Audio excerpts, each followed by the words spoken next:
जय शिवराय. नमस्कार शेतकरी मित्रांनो तुमच्यासाठी आनंदाची बातमी आहे. या 4 जिल्ह्यांमध्ये नुकसान भरपाई अनुदान मंजूर करण्यात आलेले आहेत. त्याबद्दल एक GR देखील प्रसिद्ध करण्यात आला आहे. तो GR आजच्या व्हिडिओमध्ये आपण जाणून घेणार आहोत. व्हिडिओ न स्किप करता शेवटपर्यंत पहा. व्हिडिओला तर लाईक करा, चॅनलला सबस्क्राईब करा. चात व्हिडिओ सुरू करूया. मित्रांनो, डिसेंबर 2023 व जानेवारी 2024 या कालावधीतील अवेळी पावसामुळे झालेल्या शेती पिकांच्या नुकसानीकरिता मदत देण्यासाठी निधी वितरित करण्यास मान्यता देण्याबाबत रब्बी हंगाम 2023-24 महाराष्ट्र शासन महसूल वन विभाग यांतर्गत दिनांक 4 मार्च 2024 रोजी हा महत्त्वपूर्ण शासन निर्णय घेण्यात आलेला आहे.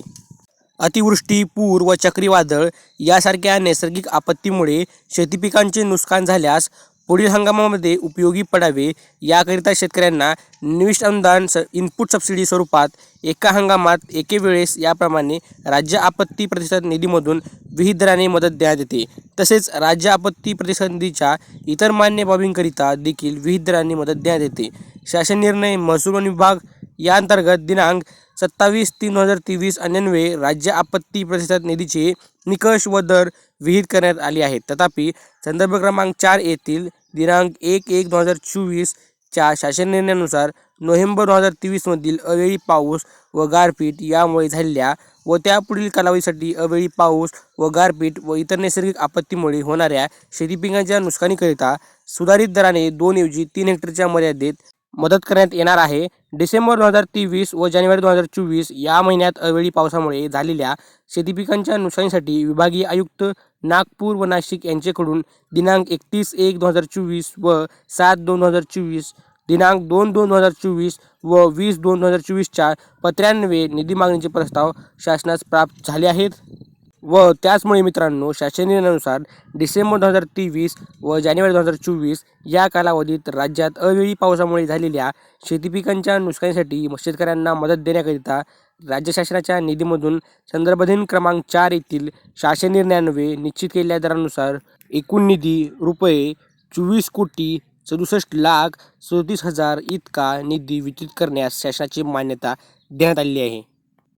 मित्रांनो, आता आपण जिल्हानिहाय तपशील पाहून घेऊयात. कोणते 4 जिल्हे आहेत ते पाहूयात. पहिला जिल्हा नाशिक. मित्रांनो, नाशिकमध्ये जे बाधित क्षेत्र आहे हेक्टरमध्ये ते 13.60 इतका आहे. बाधित शेतकरी संख्या 52 इतकीच आहे व ₹4.70 लाखामध्ये. मित्रांनो, पुढील जिल्हा भंडारा आहे. येथे बाधित क्षेत्र हेक्टरमध्ये 2183.89 इतका बाधित क्षेत्र आहे हेक्टरमध्ये व बाधित शेतकरी संख्या 5388 इतकी आहे व त्यांना निधी वितरित जो करण्यात येणार आहे तो 589.65 इतका. नागपूर जिल्ह्यामध्ये मित्रांनो, जे बाधित क्षेत्र आहे हेक्टरमध्ये ते 2656.34 इतका. बाधित शेतकरी संख्या 4432 व जे त्यांना निधी वितरित करण्यात येणार आहे 664.18. गोंदियामध्ये मित्रांनो बाधित क्षेत्र नाही आहे, बाधित क्षेत्र संख्या देखील नाही आहे, पण त्यांना निधी वितरित करण्यात जो येणार आहे तो 1208.84 इतका आहे. तर मित्रांनो, एकूण 4 जिल्ह्यांमध्ये बाधित क्षेत्र 4853.83 इतका आहे. बाधित शेतकरी संख्या 9872 इतकी आहे. तर मित्रांनो, जो निधी वितरित करण्यात येणार आहे यांना 24,67,37,000 इतका.